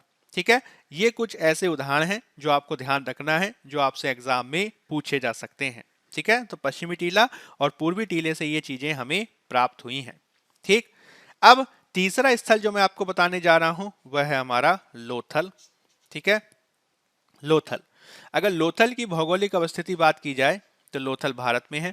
भारत में भी किस राज्य में है? तो गुजरात में है। गुजरात में भी कहां पे है? तो अहमदाबाद जिले में है। ठीक है, अहमदाबाद जिले में है। ठीक है, तो भारत के गुजरात के अहमदाबाद जिले में है। और ये कौन सी नदी के किनारे है? तो भोगवा नदी के किनारे है। ठीक है, कौन सी नदी किनारे है? तो भोगवा नदी के किनारे है। ठीक, ये चीज आपको ध्यान रखनी है। आगे हम बात करेंगे कि जो अगर मान लीजिए गुजरात की अवस्थिति को मैं बताने का प्रयास करूं तो गुजरात जो है कुछ इस तरीके से अवस्थिति देखने को मिलती है। ठीक है, यहाँ पे जो है ऐसे करके जल क्षेत्र विद्यमान है, यहाँ पे भी कुछ कुछ जल क्षेत्र विद्यमान है। ठीक है, और ये जो उत्तर वाला जो क्षेत्र है, ठीक है, ये जो उत्तर वाला जो क्षेत्र है और जो दक्षिण वाला जो क्षेत्र है, दोनों से ही जो है हमें क्या प्राप्त होता है? तो दोनों से ही जो है हमें गुजरात में स्थल प्राप्त होते हैं। मैंने आपको बताया था गुजरात से सबसे ज्यादा जो स्थल हैं वह हमें हड़प्पा सभ्यता के प्राप्त होते हैं। ठीक है, इसके जो उत्तर का क्षेत्र है यहाँ से हमें धौलावीरा मिला है। ठीक है, अभी बात करेंगे धौलावीरा पे। ठीक। और ये जो दक्षिण का क्षेत्र है, ठीक है, यहां से हमें किस किस के उदाहरण मिले हैं, तो हमें यहां से उदाहरण प्राप्त होते हैं लोथल के, ठीक है, यहाँ से हमें उदाहरण प्राप्त होते हैं रंगपुर के, ठीक, यहाँ से हमें उदाहरण प्राप्त होता है प्रभास नाम का एक स्थल है, प्रभास पत्तन भी कह सकते हैं, भगत राव है, ठीक, इसके अलावा मेघम है, ठीक, इसके अलावा कुंतासी है। इन सभी का जो उदाहरण है वह कहाँ से प्राप्त होता है, तो वह गुजरात से प्राप्त होता है। ये सब गुजरात के स्थल हैं, ठीक है। एक बार फिर से देख लीजिए, धौलावीरा हो गया, लोथल हो गया, रंगपुर हो गया, प्रभास पत्तन हो गया, भगतरा हो गया, मेघम हो गया, कुंतासी हो गया, ये सब जो हैं गुजरात से प्राप्त स्थल हैं, ठीक है। इसकी जो खोज है वह एस.आर. राव के द्वारा की गई थी। इसकी जो खोज है वह एस.आर. राव के द्वारा 1954 में की गई थी। और इसकी जो विशेषताएं हैं, उनकी विशेषताओं को देख के इसे लघु हड़प्पा, ठीक है, इनकी विशेषताओं को देख के इसे लघु हड़प्पा या मोहनजोदड़ो भी कहा जाता है। लघु हड़प्पा या मोहनजोदड़ो भी कहा जाता है, ठीक है। इसके अलावा यहाँ पे सबसे ज्यादा इंपॉर्टेंट बात क्या है कि यहाँ से हमें 20 शवाधान, ठीक है, 20 शवाधान के उदाहरण मिलते हैं या समाधियों के उदाहरण मिलते हैं। और इसी वजह से यहाँ पे जो है इसको मुर्दों का शहर, ठीक है, मुर्दों का नगर भी कहा जाता है, ठीक है, मुर्दों का नगर, ठीक है, मुर्दों का नगर भी इसे कहा जाता है। यहाँ पे जो शवाधान मिले हैं वो कई युग्मित भी हैं, ठीक है, युग्मित, युग्मित का मतलब क्या हो गया, स्त्री और पुरुष को साथ दफनाया गया है, स्त्री और पुरुष को साथ दफनाया गया है। इसी के चलते कई सारे विद्वान यह कहते हैं कि सती प्रथा के साक्ष्य भी लोथल से प्राप्त होते हैं, क्योंकि पुरुष की जब मृत्यु हो गई तो उसके साथ ही स्त्री को भी दफना दिया गया या उसकी भी मृत्यु हो गई, तो स्त्री और पुरुष दोनों को साथ में दफनाए जाने के साक्ष्य हमें लोथल से प्राप्त होते हैं। ये चीज आपको ध्यान रखनी है, ठीक। अब अगर मान लीजिए मैं इसके संदर्भ में आपको ये बताने का प्रयास करूं कि यहाँ का नगर नियोजन किस प्रकार का था, तो ये बात आपको ध्यान रखनी है, ये काफी इंपॉर्टेंट है, ये आपसे क्वेश्चन पूछा जा सकता है, क्योंकि यहाँ का जो नगर नियोजन है कुछ स्थानीय विशेषताओं को लिए हुए है। सामान्य तौर पर जो हड़प्पा मोहनजोदड़ो में नगर नियोजन हमें दिखाई देता है, उसी प्रकार का नगर नियोजन हमें यहाँ पे दिखाई देता है। यानी एक है पश्चिमी टीला और दूसरा है पूर्वी टीला, इस तरीके का नगर नियोजन दिखाई देता है। मैं लिख देता हूं यहाँ पे, यह है पश्चिमी टीला और यह है पूर्वी टीला। लेकिन जो हड़प्पा और मोहनजोदड़ो में एक विशेषता दिखाई देती थी कि आप ये देख रहे हैं कि पश्चिमी टीला जो है वो रक्षा प्राचीर से घिरा हुआ है, पश्चिमी टीला जो है चार दीवारी से घिरा हुआ है। जो लोथल है, लोथल में जो रक्षा प्राचीर है वह पश्चिमी और पूर्वी दोनों को ही घेरी हुई नजर आती है, ठीक है। ये चीज ध्यान रखेंगे, आपसे पूछा जा सकता है, रक्षा प्राचीर जो है जी पश्चिम और पूर्वी दोनों को घेरे हुए हो, ठीक है, ध्यान देंगे, पश्चिमी और पूर्वी दोनों को घेरने वाली रक्षा प्राचीर के उदाहरण कहां से प्राप्त होते हैं, तो लोथल से हमें इसके उदाहरण प्राप्त होते हैं, ठीक है। पश्चिमी टीला जो दुर्ग टीला था और पूर्वी टीला जो नगर टीला था, उन दोनों को घेरते हुए एक रक्षा प्राचीर के साक्ष्य कहां से प्राप्त होते हैं, तो वो हमें लोथल से प्राप्त होते हैं। आप ये ध्यान रखेंगे, बहुत इंपॉर्टेंट है। इसके अलावा एक और स्थल है, ठीक है, दो स्थल हैं, आप ध्यान देंगे, दो स्थल, ठीक है, दोनों ही स्थल गुजरात में है, ठीक, एक है लोथल, ठीक है, और दूसरा है सुरकोटदा, एक है लोथल और दूसरा है सुरकोटदा। इन दोनों स्थलों से जो है हमें उदाहरण ये प्राप्त होता है कि रक्षा प्राचीर जो है वह पश्चिमी और पूर्वी दोनों टीलों को घेरे हुए है, और ये काफी इंपॉर्टेंट है, आपसे पूछा जा सकता है, ठीक है, आपसे पूछा जा सकता है, ठीक, ये बात आपको ध्यान रखनी है। युग्मित सामग्री के उदाहरण मैंने आपको बता दिए, युग्मित जो समाधान है वो मैंने आपको बता दिया कि जो नगरीय क्षेत्र है इसके उत्तर वाले क्षेत्र में, ठीक है, जो ये नगरीय क्षेत्र है इसके उत्तर वाले क्षेत्र में जो है हमें युग्मित समाधान के उदाहरण देखने को मिलते हैं, ठीक। यहाँ पे जो है ये हमें शवाधान के उदाहरण देखने को मिलते हैं, और इसमें कई सारे युग्मित भी हैं, जो इस बात को दर्शाता है कि स्त्री और पुरुष को एक साथ दफनाया गया है। और इससे बहुत सारे जो विद्वान हैं वो जो हैं सती प्रथा का अनुमान लगाते हैं, ठीक है। तो सती प्रथा के साक्ष्य जो है हमें यहाँ से संभवतः प्राप्त होते हैं, ठीक। इसके अलावा यहाँ पे हमें कौन कौन सी चीजें प्राप्त होती हैं, तो वह भी आप ध्यान रख सकते हैं।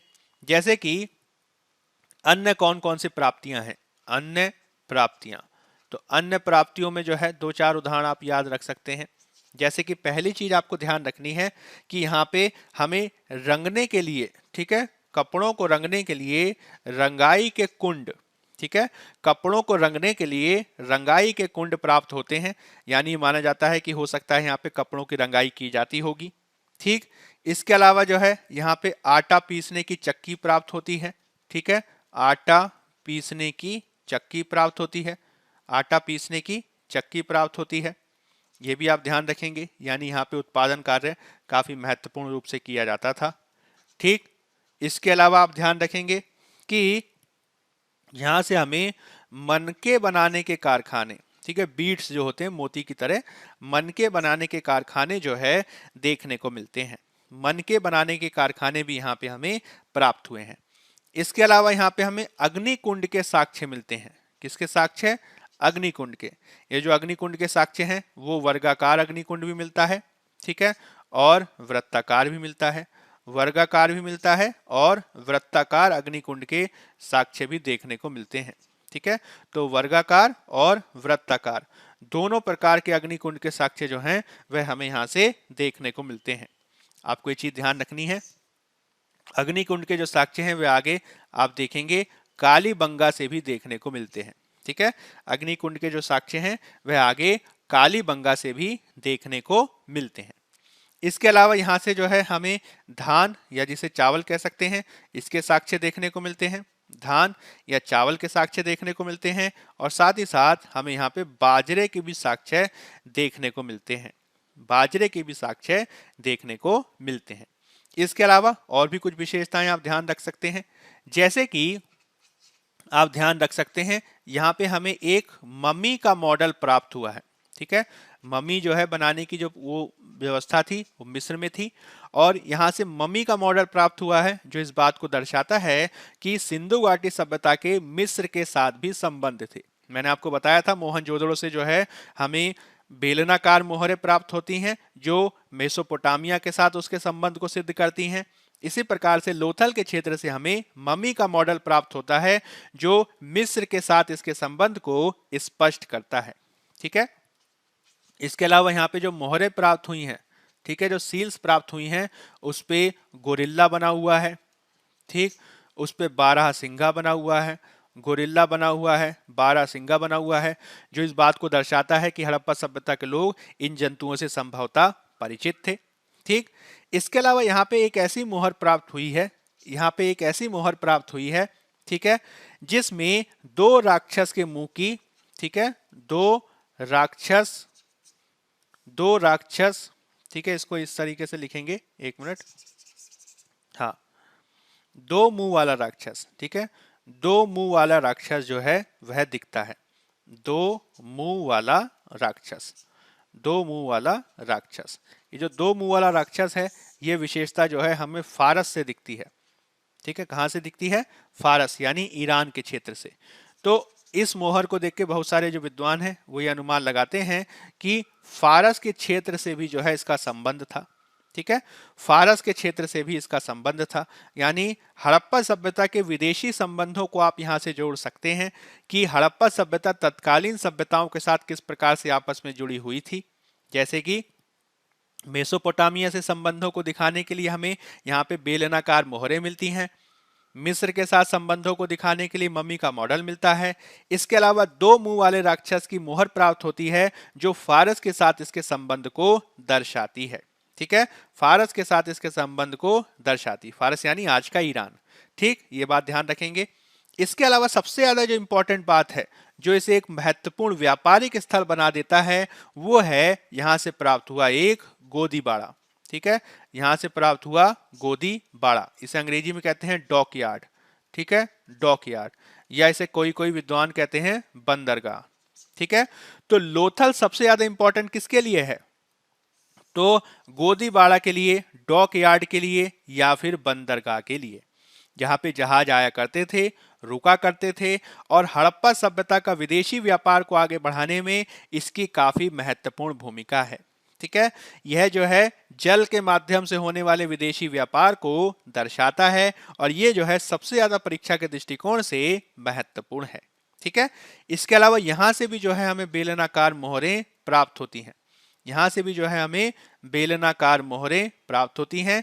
ये बात भी आपको ध्यान रखनी है, जो इस बात को दर्शाता है, ठीक है, जो इस बात को दर्शाता है कि इसके भी जो है मेसोपोटामिया के साथ संबंध थे। ठीक है, ये कुछ बातें हैं जो आपसे एग्जाम में पूछा जाएगा, जो आपको ध्यान रखना है। ठीक, अब इसके अलावा जो चौथा स्थल जो हम डिस्कस करने जा रहे हैं वो है चनहूदड़ो। ठीक है, चनहूदड़ो, चनहूदड़ो भी जो है परीक्षा के दृष्टिकोण से काफी महत्वपूर्ण है।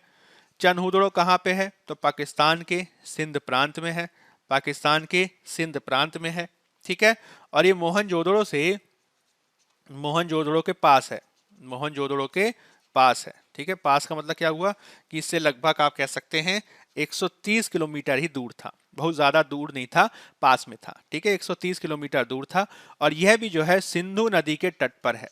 ठीक है, यह भी जो है सिंधु नदी के तट पर है। ठीक, इसकी जो खोज है, ठीक है, इसकी जो खोज है वो 1931 में एनजी मजूमदार के द्वारा की गई थी, एनजी मजूमदार के द्वारा की गई थी। ठीक, 1931 में मजूमदार महोदय के द्वारा इसकी खोज की गई थी। ठीक है, मजूमदार जी के द्वारा इसकी खोज की गई थी। ठीक, और आगे चलकर 1935 में अर्नेस्ट मैके नाम के एक व्यक्ति थे, अर्नेस्ट मैके नाम के एक विद्वान थे, उन्होंने जो है यहाँ पे महत्वपूर्ण रूप से उत्खनन को किया। ठीक है, ये चीज आपको ध्यान रखनी है। आपको यह भी ध्यान रखना है कि जो हड़प्पा का जो विकास देखा गया है वह पूर्व हड़प्पा यानी हड़प्पा से पहले, विकसित हड़प्पा यानी विकसित वाला एकदम विकास वाला हड़प्पा, और हड़प्पा के बाद उत्तर हड़प्पा, तीन रूपों में जो है हड़प्पा का विकास देखने को मिलता है। ठीक, चनहूदड़ो में हमें पूर्व हड़प्पा के साक्ष्य प्राप्त होते हैं। ठीक है, पूर्व हड़प्पा के साक्ष्य प्राप्त होते हैं। चनहूदड़ो से हमें विकसित हड़प्पा के साक्ष्य प्राप्त होते हैं, और चनहूदड़ो से हमें परवर्ती हड़प्पा या फिर उत्तर हड़प्पा के भी साक्ष्य प्राप्त होते हैं। यानी हड़प्पा का किस तरीके से क्रमिक रूप से विकास हुआ, सबके साक्ष्य हमें चनहूदड़ो से प्राप्त होते हैं। हड़प्पा से पहले, विकसित हड़प्पा का काल और उड़त्तर हड़प्पा का काल यहां से हमें देखने को मिलता है। ठीक, और जो उड़त्तर हड़प्पा का काल था यानी हड़प्पा के पतन के बाद यहाँ पे जिस संस्कृति का विकास हुआ वो मैंने आपको ताम्र पाषाण काल में बताई थी, आपको शायद ध्यान होगा। यहाँ पे हमें झूकर झांगर संस्कृति, ठीक है, झूकर झांगर संस्कृति का विकास इसी क्षेत्र में देखने को मिलता है। जैसे कि हड़प्पा में मैंने बताया था ना कि हड़प्पा के पतन के बाद वहां पे कब्रिस्तान एच संस्कृति का विकास होता है, इसी प्रकार से यहाँ पे जो है उत्तर हड़प्पा काल में झूकर झांगर संस्कृति का हमें उदय देखने को मिलता है, जो हड़प्पा के विपरीत एक ग्रामीण सभ्यता थी। ठीक है, एक ग्रामीण क्षेत्र था, ग्रामीण जो है उदाहरण था। ठीक है, ये बात ध्यान रखनी है आपको।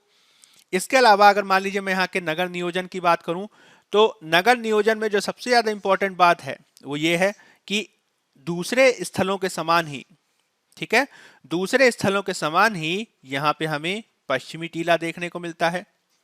ठीक है, पूर्वी टीला देखने को मिलता है, पश्चिमी टीला देखने को मिलता है, पूर्वी टीले का देखने को मिलता है। पश्चिमी टीले को आप जो है दुर्ग या फिर गढ़ी कह सकते हो, और पूर्वी टीले को जो है आप नगर कह सकते हो। लेकिन सबसे ज्यादा इंपॉर्टेंट बात क्या है? सबसे ज्यादा इंपॉर्टेंट बात यह है कि पश्चिमी टीला जो है वह दुर्गीकृत नहीं है, पश्चिमी टीला जो है वह दुर्गीकृत नहीं है। ठीक है, ये बात आप ध्यान रखेंगे, ये आपके लिए काफी इंपॉर्टेंट है।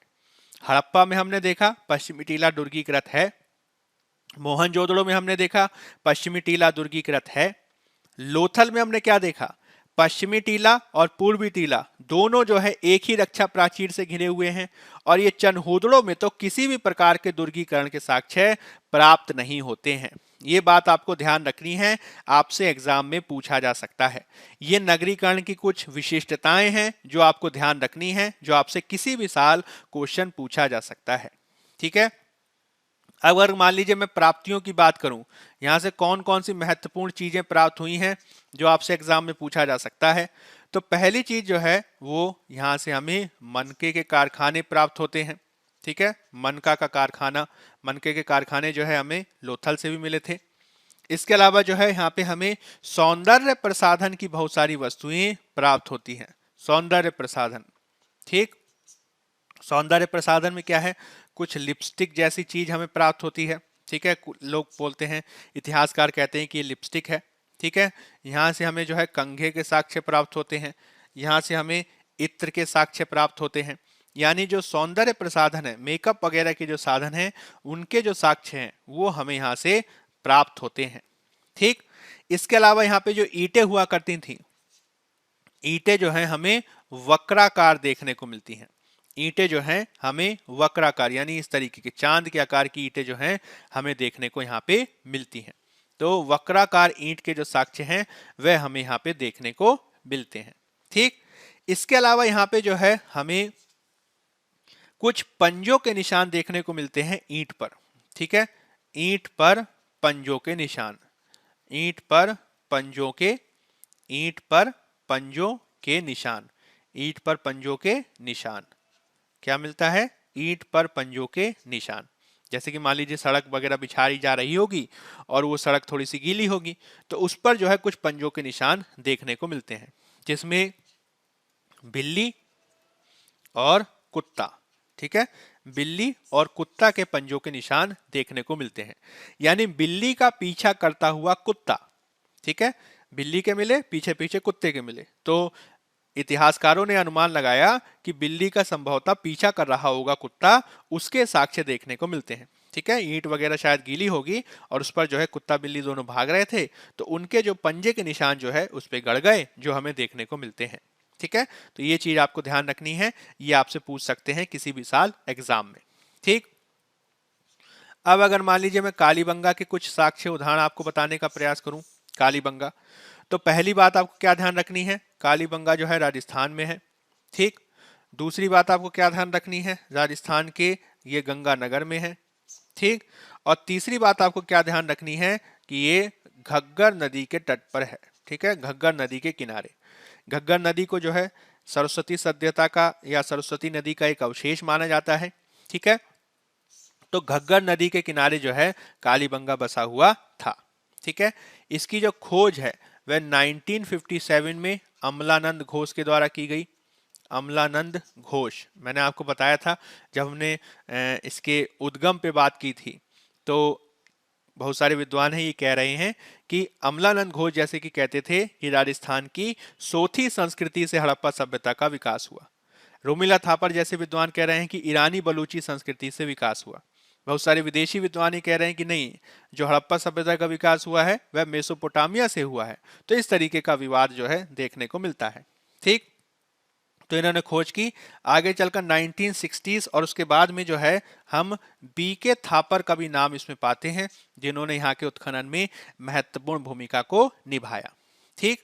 अभी जो कालीबंगा का मतलब क्या होता है, तो कालीबंगा का मतलब होता है काले रंग की चूड़ियां, ठीक है। काले रंग की चूड़ियां, हो सकता है यहाँ से काले रंग की चूड़ियां मिली हो, ठीक है, लेकिन इसको कहा जाता है काले रंग की चूड़ियों वाला क्षेत्र, ठीक।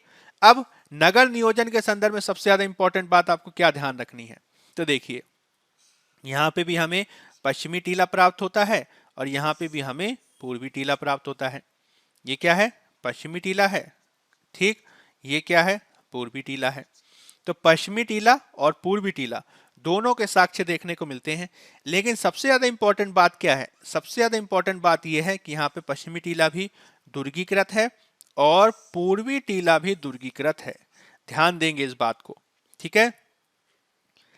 पश्चिमी टीला भी दुर्गीकृत है और पूर्वी टीला भी दुर्गीकृत है, ठीक है। अगर पुराने जो मैंने आपको बताया उसको अगर ध्यान होगा आपको, तो हड़प्पा मोहनजोदड़ो में क्या देखा जा रहा है, पश्चिमी टीला दुर्गीकृत है, पूर्वी टीला नहीं है, ठीक। लोथल में हम क्या देख रहे हैं, पश्चिमी और पूर्वी टीला दोनों एक ही रक्षा प्राचीर से घिरे हुए हैं। चनहुदड़ों में हम क्या देख रहे हैं, पश्चिमी टीला और पूर्वी टीला में कोई भी जो टीला है वो दुर्गीकृत नहीं है। और कालीबंगा में हम क्या देख रहे हैं कि पश्चिमी टीला अलग दुर्गीकृत है और पूर्वी टीला अलग दुर्गीकृत है, ठीक है। तो ये सबसे ज्यादा इंपॉर्टेंट बात है जिसमें कालीबंगा में जो हमें देखने को मिलता है, उसमें पश्चिमी और पूर्वी दोनों ही टीले जो हैं वे अलग अलग प्रकार की रक्षा प्राचीर से घिरे हुए हैं, ठीक है, ये चीज आपको ध्यान रखनी है। अब यहाँ पे क्वेश्चन ही उठता है कि यहाँ पे कौन कौन सी चीजें प्राप्त हुई हैं, कौन कौन से साक्ष्य देखने को मिलते हैं। तो आप साक्ष्य या वस्तुओं के बारे में सबसे पहली बात क्या ध्यान रखेंगे कि यहाँ पे हमें जो है जुता हुआ खेत प्राप्त होता है, जुता हुआ खेत प्राप्त होता है, और जुते वाले खेत में हमें 2 फसलें बोने का साक्ष्य मिलता है। ठीक है, सरसों, ठीक है, सरसों और चना, सरसों और चना। जैसे कि मान लीजिए ये खेत है और इस खेत में जो है यहाँ पे भी इस तरीके से भी खेती की जा रही है, इस तरीके से भी खेती की जा रही है, और इस तरीके से भी खेती की जा रही है। ठीक है, इस तरीके से भी, इस तरीके से भी। तो एक तरफ सरसों और एक तरफ चना, सरसों और चना दोनों को बोने का साक्ष्य हमें देखने को मिलता है। ठीक है, दूसरी बात आपको क्या ध्यान रखनी है कि यहाँ पे प्री हड़प्पा, प्राक हड़प्पा और विकसित हड़प्पा दोनों के साक्ष्य मिलते हैं। प्री हड़प्पा और विकसित हड़प्पा दोनों के साक्ष्य मिलते हैं। इसके अलावा यहाँ से हमें अग्निकुंड का साक्ष्य मैंने आपको बताया था, अग्निकुंड का साक्ष्य मिलता है। ठीक, इसके अलावा जो है यहाँ पे हमें एक बच्चे की खोपड़ी मिलती है। ठीक है, एक बच्चे की खोपड़ी प्राप्त होती है, कपाल प्राप्त होता है, और इसमें जो है छेद किए गए हैं। ठीक है, एक बच्चे की खोपड़ी प्राप्त हुई है जिसमें छेद किए गए हैं, जिसको लेकर लोग बोलते हैं, इतिहासकार बोलते हैं कि शायद उसकी शल्य चिकित्सा, ऑपरेशन किया गया होगा। ठीक है, तो शल्य चिकित्सा के साक्ष्य यहाँ पे प्राप्त होते हैं, जिसमें एक बच्चे की खोपड़ी में किए गए छेदों के आधार पर इसका अनुमान लगाया जाता है। ठीक है, इसके अलावा यहाँ से हमें अलंकृत प्रकार की ईंटें प्राप्त होती हैं, अलंकृत प्रकार की ईंटें प्राप्त होती हैं। ठीक, यहाँ से हमें ऊंट की हड्डी प्राप्त होती है, चूंकि राजस्थान का क्षेत्र है तो हमें यहाँ से ऊंट की हड्डी के साक्ष्य प्राप्त होते हैं। ठीक, इसके अलावा आपको ध्यान रखना है कि हड़प्पा के बाकी स्थलों के समान ही यहाँ पे हमें जल निकासी की व्यवस्था देखने को मिलती है, जल निकासी की व्यवस्था। लेकिन वो जल निकासी की जो व्यवस्था में जो नालियां वगैरह बनाई गई हैं वो जो है लकड़ी की बनाई गई हैं। ठीक है, लकड़ी की नालियां, और ये जो है बहुत अच्छी नहीं है। ठीक है, अच्छी नहीं है। तो जल निकासी की व्यवस्था जो है यहाँ पे बहुत अच्छी नहीं है, ये बात ध्यान रखेंगे। यहाँ पे जो घर थे वो कच्ची ईंटों के बने हुए हैं, कच्ची ईंट के घर हैं, जो इस बात को दर्शाता है कि यहाँ पे बहुत अच्छा विकास देखने को नहीं मिलता है। ठीक, इसके अलावा आपको ध्यान रखना है कि इसके पतन के बारे में जो है, जो विशेषज्ञ हैं उनका अनुमान है कि संभवतः जो इसका पतन है वो शायद भूकंप से हुआ या फिर विवर्तनिक क्रियाओं से हुआ। भूकंप या विवर्तनिक गतिविधि, यानी पूरी धरती वगैरह जो है डोल गई और इसकी वजह से शायद इसका पतन हुआ। ठीक है, तो पतन को लेकर ये क्या कह रहे हैं, कह रहे हैं कि शायद इसका पतन किससे हुआ है, तो भूकंप से हुआ है। ठीक, ये बात आप ध्यान रखेंगे। अब जो 7वां स्थल जो हम बात करने जा रहे हैं, जो नगर की संज्ञा लिया हुआ है, वो कौन सा है, तो वो है धौलावीरा। ठीक है, धौलावीरा हाल में काफी चर्चा में रहा था। अब धौलावीरा कहाँ पे है, तो ये आप जानते ही होंगे, ये गुजरात में है। गुजरात में भी जो है भचाऊ जिले में है। ठीक, गुजरात के भचाऊ में है, और ये एक द्वीप में है जिसका नाम है खादिर द्वीप, खादिर द्वीप। तो खादिर द्वीप के उत्तरी क्षेत्र में ये बसा हुआ एक क्षेत्र है। ठीक, और ये कच्छ की खाड़ी में है। ठीक है, कच्छ की खाड़ी के क्षेत्र में विद्यमान है। ठीक, इसकी जो खोज की गई, इसकी जो खोज की गई वह जगपति जोशी के द्वारा की गई थी। इसकी जो खोज की गई थी वह जगपति जोशी के द्वारा की गई थी 1967 1968 में, और 1990 से जो है इसका उत्खनन प्रारंभ हुआ है। यानी ये काफी महत्वपूर्ण स्थल है जिसके बारे में लगातार सूचनाएं आती हैं। आपने पढ़ा होगा पिछले 4 से 5 सालों में कुछ स्थलों के बारे में लगातार चर्चा आई है, जैसे कि धौलावीरा लगातार चर्चा में बना रहता है, राखीगढ़ी लगातार चर्चा में बना रहता है। इसके अलावा सनौली पे भी कुछ समय पहले लगातार सूचनाएं आई हैं, जिसमें बहुत सारे विद्वान सलोनी को वैदिक काल से जुड़ा हुआ मानते हैं, कुछ विद्वान उसे हड़प्पा सभ्यता से जुड़ा हुआ मानते हैं। ठीक है, तो अलग अलग प्रकार की जो है उसको लेकर मत है। ठीक, अब अगर मान लीजिए मैं इसके नियोजन की बात करूं, ये काफी इंपॉर्टेंट है, तो आप ये ध्यान रखेंगे कि जो स्थल हैं, ठीक है, स्थल जो हैं वो सामान्य तौर पर पश्चिमी, ठीक है, सामान्य तौर पर पश्चिमी और पूर्वी टीले में विभाजित होते थे। ठीक, लेकिन यहाँ पे बीच में हमें एक और संरचना प्राप्त होती है जिसे कहते हैं मध्यमा। ठीक है, मध्यमा, यानी यहाँ का जो नगर नियोजन है वह 3 भागों में बटा हुआ हमें दिखाई देता है। ये 3 भाग जो है यहाँ पे नगर नियोजन के हमें देखने को मिलते हैं, जिसमें पश्चिमी और पूर्वी के बीच में एक मध्यमा स्थल भी देखने को मिलता है। ठीक है, यहां से हमें जो है स्टेडियम के साक्ष्य मिलते हैं, स्टेडियम के साक्ष्य देखने को मिलते हैं जो पश्चिमी टीला और मध्यमा के बीच विद्यमान था। ठीक, आगे आप देखेंगे कि एक स्थल है जिसके बारे में बात करूंगा आगे, जुदेन दड़ो। ठीक है, जुदेन दड़ो। तो जुदेन दड़ो से भी जो है हमें किसके साक्ष्य प्राप्त होते हैं, स्टेडियम के, जो मोहनजोदड़ो के पास है। ठीक है, मोहनजोदड़ो के पास है। इसके अलावा इसका जो पूर्वी टीला है, इस टीले पर हमें एक नेम प्लेट प्राप्त होती है, नाम की पट्टिका, नेम प्लेट जो है हमें प्राप्त होती है, जिसपे जो है 10 अक्षर बने हुए हैं। ठीक है, 10 अक्षर बने हुए हैं। ठीक है, धौलावीरा के बारे में आपको ये ध्यान रखनी होगी कि चूंकि यह जो क्षेत्र था वह काफी जो है आप कह सकते हैं कि शुष्क क्षेत्रों में गिना जाता था, इसलिए यहाँ पे जल प्रबंधन के काफी अच्छे उदाहरण देखने को मिलते हैं ताकि यहाँ पे लोग बच सकें। जल प्रबंधन के काफी अच्छे उदाहरण देखने को मिलते हैं। यहाँ के लगभग 30% भूभाग पर, यहाँ के लगभग 30% भूभाग पर हमें 16 बड़े तालाब नजर आते हैं। ठीक है, 30% भूभाग पर 16 बड़े तालाब नजर आते हैं। यहाँ पे हमें नहरें नजर आती हैं, 2 नहरें नजर आती हैं।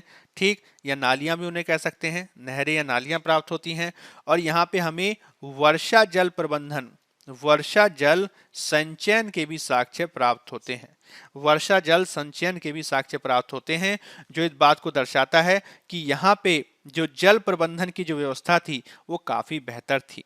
ठीक है, इसमें इस तरह की कोशिश की गई थी कि यहाँ पे जो है ज्यादा जल हो जाए तो वह जो है नाली आदि से बाहर चला जाए, और जल अगर कम हो तो वहां पे इकट्ठा हो जाए। तो काफी बेहतर प्रकार का जल प्रबंधन यहाँ पे देखने को मिलता है। ठीक, अब नगर में एक और स्थल मैं आपको बता देता हूं जिसका नाम है बनावली, या इसे बनवाली भी कहते हैं। बनावली जो है वह हरियाणा में है। ठीक है, बनावली जो है वह हरियाणा में है, हरियाणा के हिसार जिले में है। ठीक, और इसकी जो खोज थी, इसकी जो खोज थी वह R.S. बिष्ट के द्वारा की गई, R.S. बिष्ट के द्वारा की गई 1973 में। ठीक, इसकी कुछ विशेषताएं महत्वपूर्ण रूप से आपको ध्यान रखनी है, जिसमें पहली विशेषता यह है कि यहाँ पे हमें पूर्व हड़प्पा के भी साक्ष्य मिलते हैं, यहाँ पे हमें विकसित हड़प्पा के भी साक्ष्य मिलते हैं।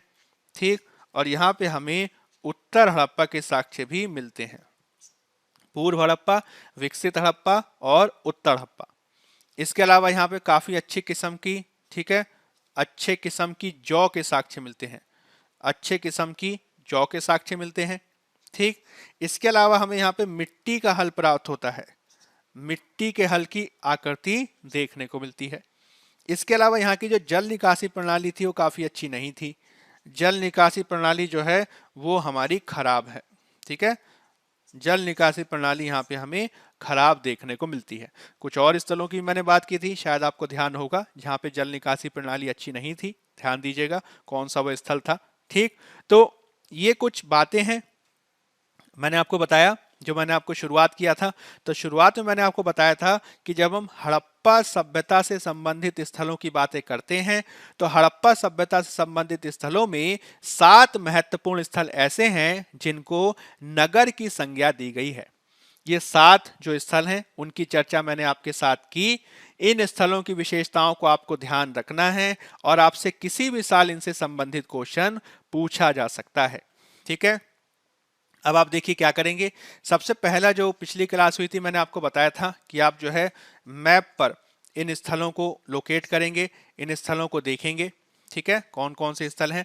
और दूसरी बात आप क्या करेंगे, यूपीएससी या फिर प्रीवियस ईयर उसको कहेंगे पीसीएस के, ठीक है, यूपीएससी या फिर आप पीसीएस के जो प्रीवियस ईयर क्वेश्चंस हैं, यूपीएससी या पीसीएस के जो प्रीवियस ईयर क्वेश्चन है वो आप देखिएगा और उसमें उन क्वेश्चंस को देखने की कोशिश कीजिएगा, उन क्वेश्चंस को सॉल्व करने की कोशिश कीजिएगा कि आज जो और कल को जो हमने आपको इससे संबंधित जो जानकारी दी, क्या आप उनको कर पाने की स्थिति में हैं अथवा नहीं, ताकि और बेहतर तरीके से आप इसकी तैयारी कर सकें। मैंने आपको बताया था कि अब से या पहले से भी हम ऐसा कर रहे थे कि जो जो टॉपिक्स हमने कवर किए हैं, सब टॉपिक्स को हम 2 भागों में देखकर बांटकर समझने का प्रयास करेंगे। जैसे कि पाषाण काल जब मैंने किया था तो मैंने आपको पीटी के स्पेसिफिक कुछ बातें बताई थी, फिर मेंस के स्पेसिफिक कुछ बातें बताई।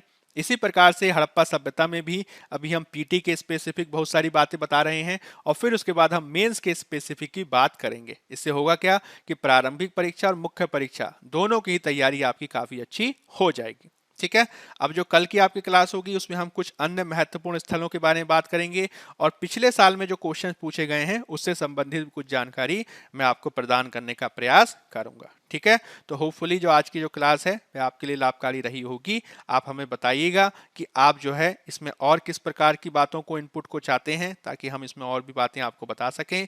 आज के लिए फिलहाल इतना ही। धन्यवाद।